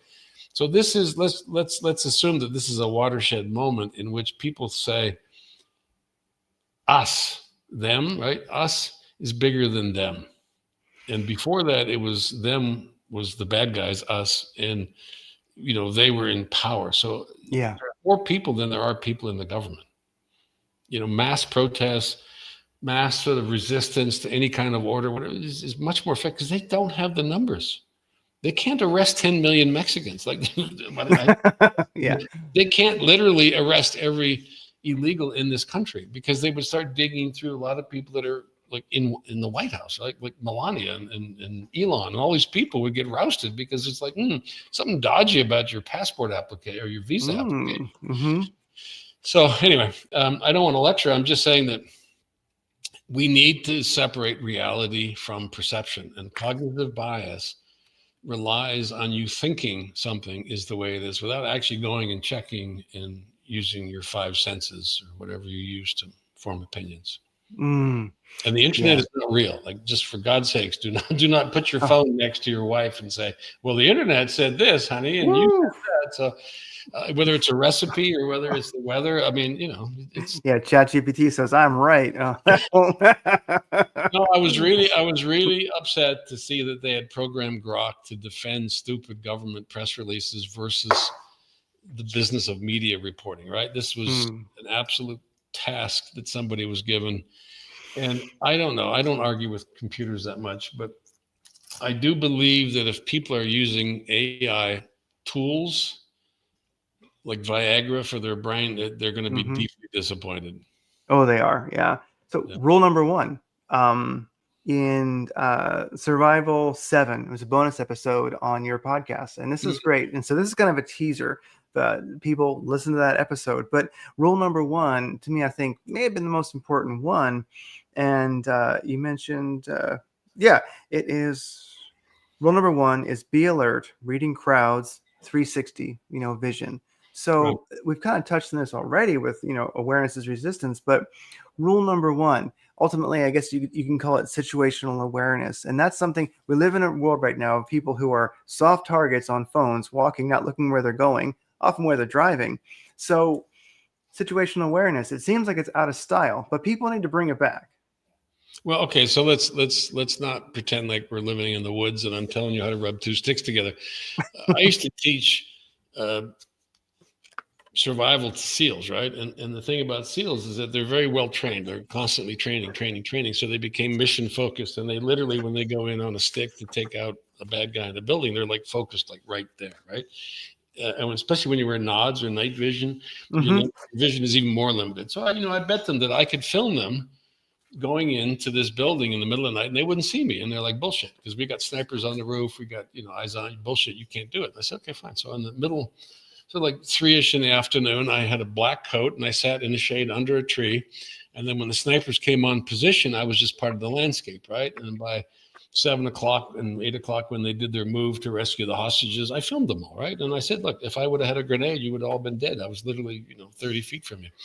So I try to teach people that because, again, as I said before, that you have two eyes that face that way. You have limited sort of oral perceptors, and so you assume that you know the rest of the story that you know. And I say to people when they travel, do me a favor, when you walk down the street, remember, you want to go to the restaurant or you want to go here, but stop, turn around 180 degrees and walk the other way and look at who looks at you surprised, right? So when you do counter surveillance and stuff like that, there's certain tricks, right? But the point is that when you reboot your perception, you notice things that you didn't notice before. Like even the blind spot in your eye. Most people don't realize they can't see a big chunk because they have a blind spot. And there's tests where you take your fingers and you go, oh, wow, I can't see my finger. So when you're reading the news, you assume that I am engaged in sort of the whole thing, but you're not. You're just taking. So I cover both sides of a war, right? So I go one side, I go on the other side, and then they have totally different narratives, but they're saying the same thing. They're the bad guys, we're the good guys, blah blah blah. We have to deliberately stop, turn around, and look in the other direction. So, for example, I follow all the right-wing news publications. I follow the pundits because I want to know what they're saying, right? I want to know what they're obsessed with. And I also follow the left wing, and I also follow European and African news and Arab news and whatever. And I form an opinion based on like stopping, turning around. And then I go deep. I go into history looking for similar events, similar times, similar tonalities. I actually Google the phrases that people use to see if they're stolen from historical records, which Stephen Miller has stolen from Eichmann, which is really scary as shit. Woo. Yeah, so it's a mental game, right? It's a mental game to stare at a carpet and go, the carpet's not pink. It's made out of like thousands of different colors. And I'm just thinking it's pink, but if I go closer and closer. So it helps you understand what people are saying. It helps you pick out the narrative. It helps you pick out the motivation. Why is this person saying this? I saw an ad saying, if your eyebrow goes up, ask why, like the World War II warning. But yeah, if you're stimulated by something, ask why. Like I like cats on Roombas, but it's not stimulation that makes me laugh, right? But when I Hmm. see something where some poor little kid's getting, zip tied and beaten on the head, I kind of know that that's not a real picture. That picture's from another place and time, but it's being used to stimulate me to form an opinion. Mm. And fake news, whatever they call it, or this AI and all, it's done. We're over. Like it's very difficult. Have you been on Sora, by the way? Sora, I haven't. Go on Sora, and you'll just take a gun and blow your brains out because just this like it's basically got Hitler wrestling or boxing with Einstein, the Queen drinking. It's just like Michael Jackson, and what they do is they take the most mundane situations like security cameras or door cameras, and then they have these celebrities do things. So it's the triviality that makes it so engaging, right? It's not like a movie where there's a theme and a plot or whatever. But Mm. this is what the brain wants, like popcorn, like, and this is what distracts you because the attention business is fighting for every second of your attention. If they can get you for 8 seconds and then the next 8 seconds, then they got you for 60 seconds, So this is what they're battling for. Battling for attention. Yeah, attention is So now your a attention is commodity. perception, right? What you're paying. So you want to ambush somebody, you throw a grenade over there, and everybody goes, "Oh, look over there!" Boom, right? They're not looking at you. So this is the game they're playing. They're constantly throwing intellectual or emotional grenades to distract you from we really should be focused on my child's education. That's not very Mm. sexy, but it's kind of what they're trying to distract you from. Common Yeah, sense. 100%. Yeah, and it's like that. It's like the old survival, hint or technique of, when you're hiking, when you're in the woods or anywhere, look behind you once in a while. If you don't know how you got there, you need to go backtrack a little bit, Well, because that's a good simile because when you see what you think is a trail, you follow the trail. That's what humans do, right? Even yeah, though the trail goes over a cliff, right? So we tend to follow the most convenient path, and that also means intellectually. yeah. And so we've touched on it some, but ice, since this is a big deal, and we've kind of touched on it some, what is so you have a recent tweet, uh, a couple tweets about ice, but basically, what is the reality show? What is the reality show Gestapo really about? And when ice comes to your town or your city, has it become a dangerous place? Like, what do you think? What do you think? I mean, I know you must have an opinion, of course, but um, what do you think ICE is really about? It seems like to me like Trump has his own personal SS, his personal guard. He doesn't want to be told no, and he sends these to cities. But what is really going on? I think there's a bigger picture.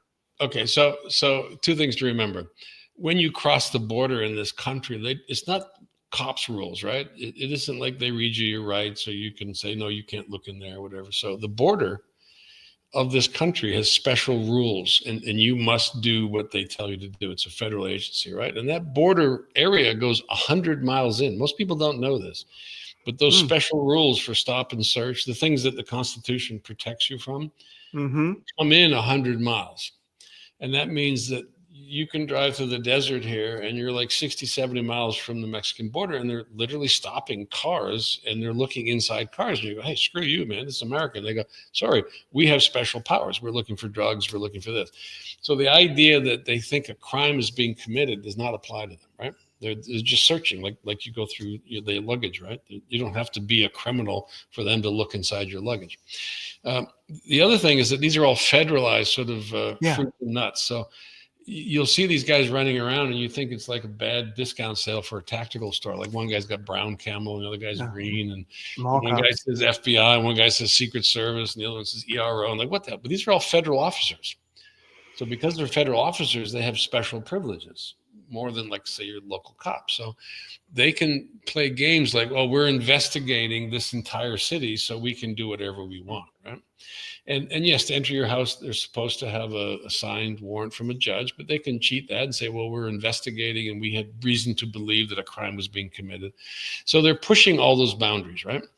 They have focused on criminal migrants, which I think at last count there were 8,000. And we have a way of dealing with criminals. It's no different than citizens. If you rob a bank and you're from China, you get arrested, you go on trial, and you go to jail, right? You can swap your jail term out whatever. But the point is, nothing new is happening, right? No more crimes are being committed. There is no massive sort of assault on America. But he is generally immune from having a Gestapo. And that when I say Gestapo, they go, oh, Nazis. Like, no, every autocracy has a state police service. It's an internal mechanism in which you're a federal officer. You can deal in lethal force. Now, guns are for killing people, right? Like, let's get that out of the way. So if you're carrying a weapon and you're allowed to use it and the rules of engagement or force are loose, then now you're creating a situation where you can perceive that the person you're chasing, assaulting, bashing into is a criminal. And then when you find out that he's not a criminal, well, tough shit. You're going to have to deal with it in the courts, right? And Robbie Roadsteamer, right? Got arrested standing up well away from the line. You know, everybody knows who he is. He's like yelling insults at the ICE guys. They're shooting at him with pepper balls. And he's like, hey, dude, you know. And they run out and they grab him. And now they're wearing battle gear. Like, this is maybe people don't notice this, but when you're wearing a ballistic vest and you're wearing a helmet, that is for combat. Like, it's literally to prevent bullets from hitting your head or into your chest, right? When you're chasing people around Home Depot, they're not carrying AK-47s. They're not firing at you from a trench. They're literally just guys looking for a job. So they're overstating their dress. So that's one form of intimidation, okay? Second thing, they're overstating their cause. When I told you about the special powers they have, and we want them to have special powers, because if a guy drives in a car and there's a bunch of cocaine inside and the dog smells it, he's got to be able to cut into that and pull that cocaine out, right? And you may not like the fact that they have those powers, but there's a reason for that.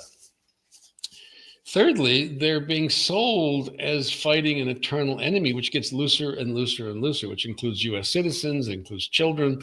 Now, you remember the infomercial they did where they took a Black Hawk and they landed on the roof of an apartment building. They were firing all kinds of flashbangs, and they used it as a recruiting video. They found one gang member. Now, and again, gang member is a very loose term, because how do you know you're in a gang? Oh, you got a tattoo. Well, that's a Michael Jordan tattoo. Okay, well, that's an indication that you might be a member of this gang, right? So they're abusing the idea of law and order is that your place is peaceful because they create law and order. They're creating unlawfulness and disorder, and they're going into urban areas where there's no threat of any crime, and they're bringing in federalized forces. Now, you know, your local policeman knows a lot about his community. He knows that that's a bad guy, that's a good guy, that guy's speeding, that guy stole this, whatever. And he deals with it, but only to a certain level, because he doesn't want these people to rise up and beat him and throw rocks at him. Federalized forces don't care about that. And because they're being used selectively against potentially blue or Democratic voting or minorities or ethnic groups or whatever, it is absolutely a Gestapo. And the question is, if Trump declares martial law and he mixes in troops, and you got the whole posse comitatus argument here, under the pretense that there's an uprising, that there is a riot, he's trying to create that. And that's what ICE is doing. And that's what all these people are doing, despite their denials. Like, oh, no, we're just doing this. Now, I live in war zones. I know what it's like to be surrounded by dead bodies and people shooting at you. And I know that there's different levels of violence. And I know there's appropriate levels of dress and weaponry and whatever. One of the things that I thought was very funny was the Taliban, who are weird people, were really upset that people were putting sandbags outside their homes and that they had guards outside with their guns showing. And they said, you're really scaring the people here. And it speaks to something that people don't really notice, but then they realize, okay, those guys that you see running around with this shitty tactical gear look like our soldiers in Iraq and Afghanistan, right? They look like they're under imminent threat, that there's going to be a casualty or shit. There's nobody shooting back. So it's performative, right? And it's designed to tell your brain we're at war, and whoever's in that building who you don't see, right? Because they're obviously ISIS or whatever the hell we fear the most, are never really paraded and put on trial or whatever. They're just, we're told later through a press release that they were, bad people. So Yeah, we got a problem, a very serious problem, and people should accept that I don't want a guy with a helmet and a ballistic vest running around chasing my gardener.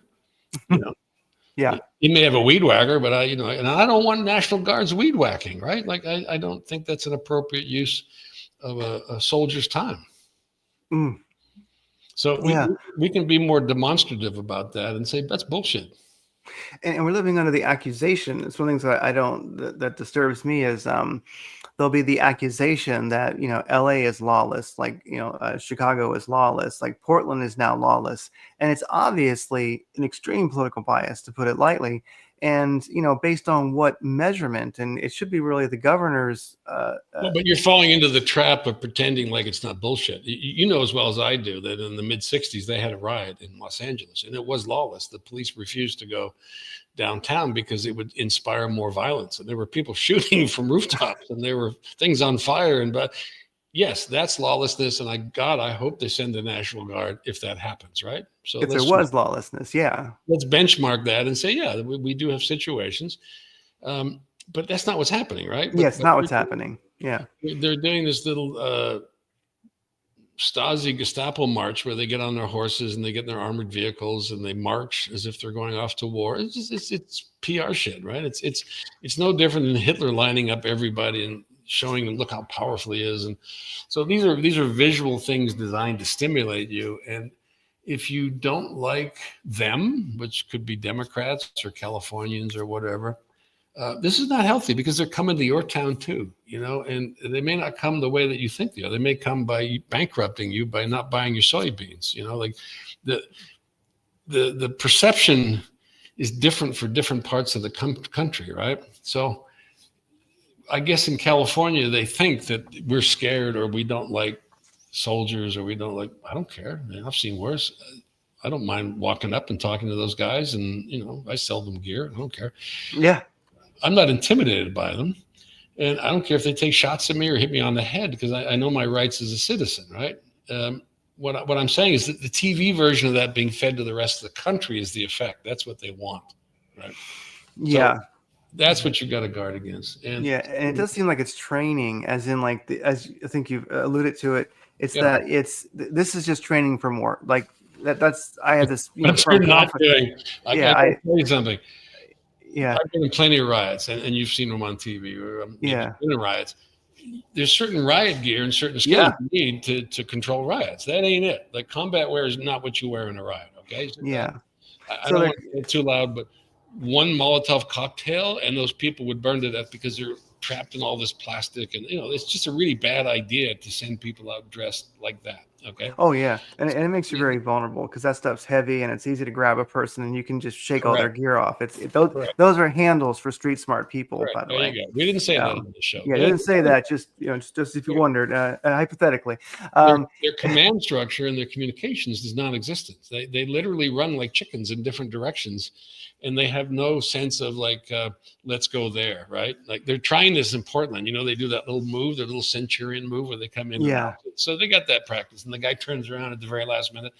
But in their sort of normal, chasing chickens around, they're very susceptible to be led into ambushes. They just, I don't know who runs them or who trains them or whatever. But it's really sad because these are like Americans that need a job.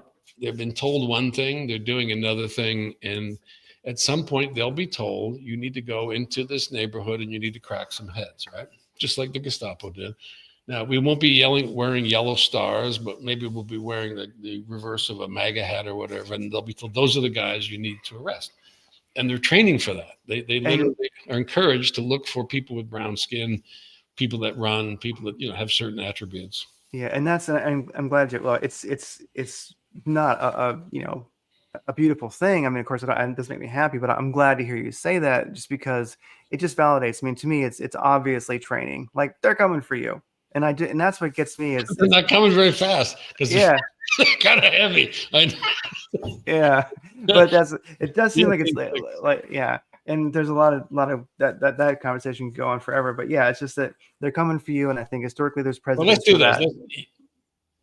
Feel free to challenge your perception and say, that's a cop. I trust a cop because if I'm in a car accident, a cop's going to show up. He's not going to beat me on the head. that's some guy dressed up like Rambo, and I don't think he's got even half the Rambo costume on, and he's chasing a guy that he doesn't know for a crime he didn't commit, which is a misdemeanor. Yeah.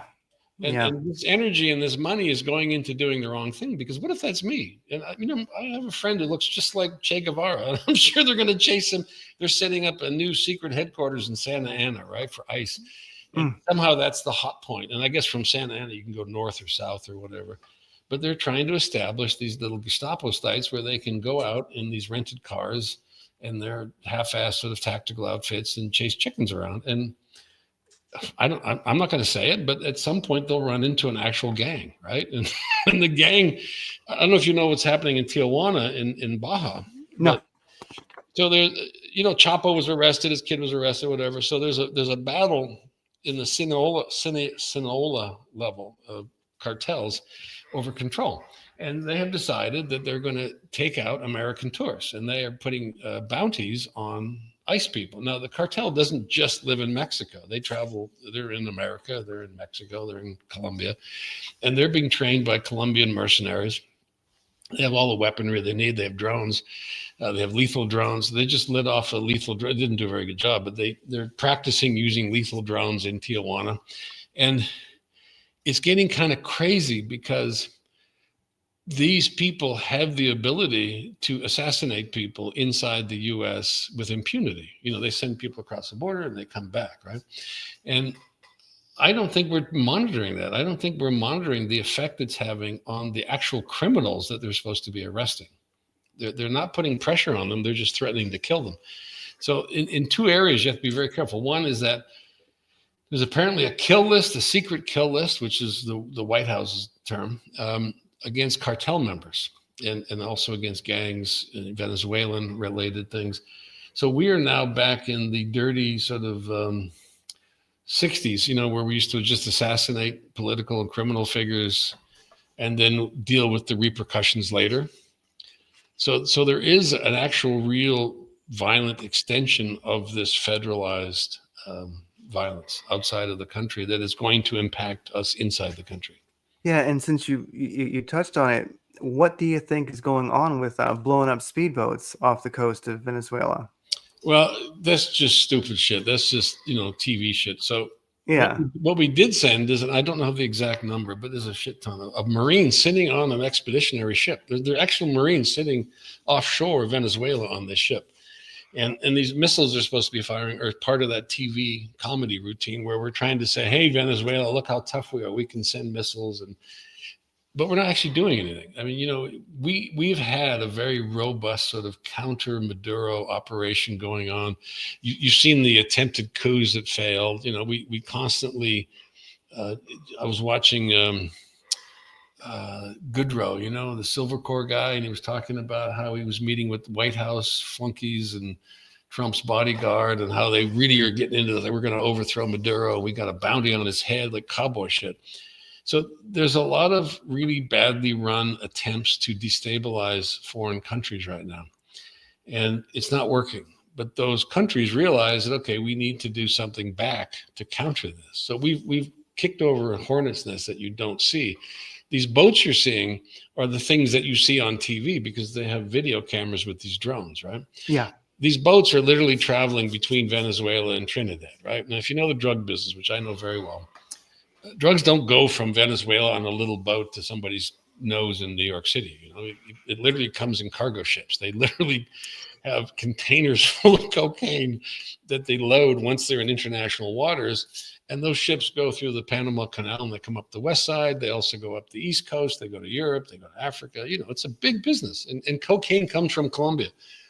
Fentanyl doesn't come from Venezuela and it doesn't come from Colombia. So we're talking mainly cocaine that is grown in the Andean region, mostly Colombia, that is then refined, smuggled partially through Venezuela because it's so poor and corrupt. These barcas, these small, fast motorboats and these submarines are just part of a huge fleet of boats that just take it offshore, right? A lot of it goes to the Dominican Republic where it gets aggregated and put on bigger ships. I mean, a lot of it goes on airplanes.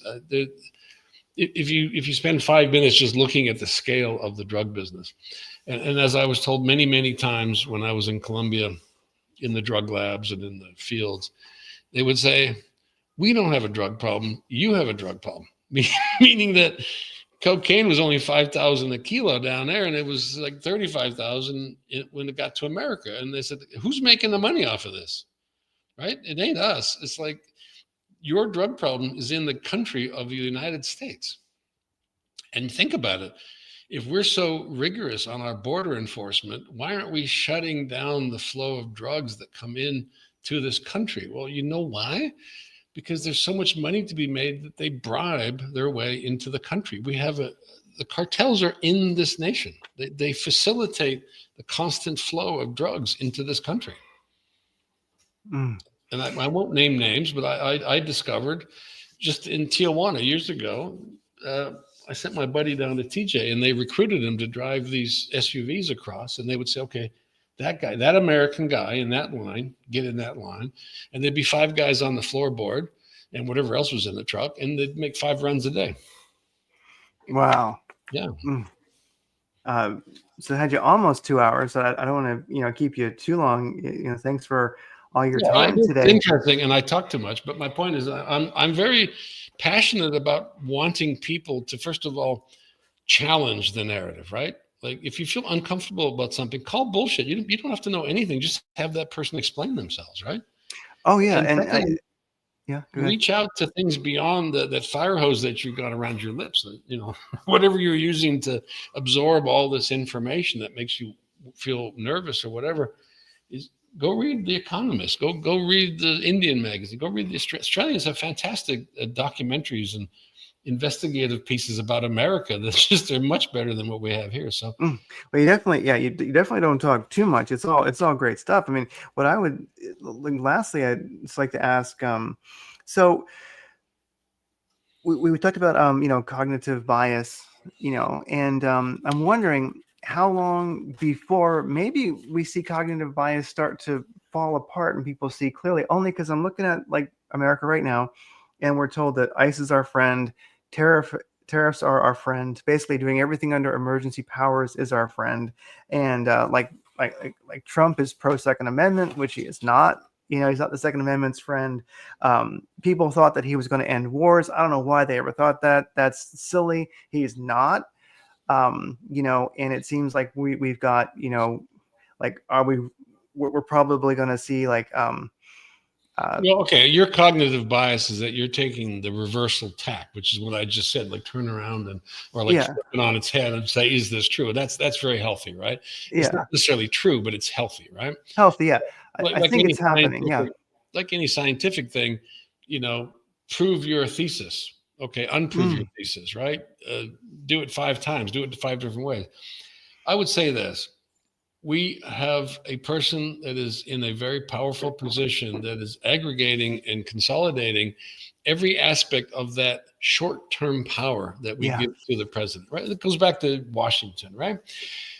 I am actually most illuminated by watching stories about Thomas Jefferson, reading, watching, whatever, and understanding that when we were first formed by wealthy white people who wanted to protect their income from the rapacious British, right? And that we didn't quite know what we were doing, but we went for it and said, look, all people are equal except for women and black people and Indians. You should have a gun to protect yourself because what if the British come? They made a lot of stupid mistakes, but because we go back to that foundational document and that concept, it's always used against people like Donald Trump, right? Because it's like, no, this is real. There's a jury. It's unrelated to you. You didn't pick it. They made a decision, and now you're going to jail type of thing. So we've torqued it, right? It's been flexed and it's been broken, but it's going to readjust itself because like you, like me, like the people outside protesting, they're saying, look, we've gone too far, right? It's okay to enrich yourself while you're president. It's okay to promote yourself. It's okay to make your family wealthy, but God's sakes, man, not like it's a freaking reality show where there's a counter going bing, bing, bing, bing, bing. And I think people are tired of the constant abuse, the constant rhetoric, the constant inflation of ideas. And I think we know tariffs aren't good. I think we know that chasing gardeners around is ultimately not good for who we are as a migrant-built nation. and that we need to get back to arguing with people about things we disagree with without polarizing and one guy wearing a hat and the other guy saying screw you. So I think it's coming, but we have to reach some point that we're not at yet, and it's either going to be declaration of sort of absolute control or law by Trump, which will blow up this country. And I don't say we're going to be shooting, but we're going to say enough is enough, or the economy landing on its face and people going, oh shit, I can't eat bullshit. I can't eat words. I can't pretend like everything's fine because I don't have a job, right? And government workers, I saw them cry on the TV, right? And they're like, why are you beating us up? Just like the Mexicans, why are you beating us up? I just, I cook in a restaurant, like, and the government workers, like, I shuffle paper. Like, why am I unemployed and unable to pay the bills, right? This is the heart of what's happening. It's the little people that are getting crushed and abused, while the rich guys go, well, that's the way it has to be, right? We need to cut back. We need to do this. Well, they're just trying to avoid paying taxes. That's all. And they're trying to enrich themselves. Yeah. Well, I oftentimes get the feeling that Trump is there to sort of manage the bankruptcy and point fingers, but that's a little different he wants topic. to be the richest man in the world. He is now the most powerful man in the world. He's a little kid that always got made fun of, little chubby kid. And now he's been caught with his fingers in the cookie jar. So he's like, I'm going to erase all that. So he has a very powerful narrative. I'm going to be the wealthiest man in the world. I'm going to be the most successful man in the world. I'm going to build monuments to me. But everybody knows that's bullshit. And this is what I'm saying. He's not George Washington. He's not being lifted by the hope of the people. He's just feeding us mountains and mountains of crap. And his little reality show circus is not making us feel better about what's happening. Yeah, so I like that, and that's a great like kind of end note is that I do hope the cognitive bias begins to fall apart, shatter a little bit. Maybe we have to get to a critical mass before that really starts, but I think it's happening, and the readjustment is coming, and that I believe it. And even though let's force it, let's be more vocal, let's be more demonstrative, let's challenge things, let's just put the tag bullshit on things. Let's understand that systems have been corrupted, whether it's social media, the legal system, the government, whatever, and let's accept that we're not a perfect nation and that we've had these moments in the past. Yeah, that's powerful. That's powerful. Yeah, that's hopeful. Wow. Well, Robert Young Pelton, thanks so much for being on the show again. We covered a lot of stuff, and I think it was great. And definitely everybody check out Robert Young Pelton's, new podcast. I linked to it in the show notes, of course. If you got any youngsters around, get them this book. It's really important. I think there's no dirty words in there. There's no dirty words, I don't think. Yeah, this is great stuff. All right. Thank you, Craig. I'm glad we actually hooked up finally through Twitter versus email, which I still can't send you emails because I guess I'm a criminal and you're weird.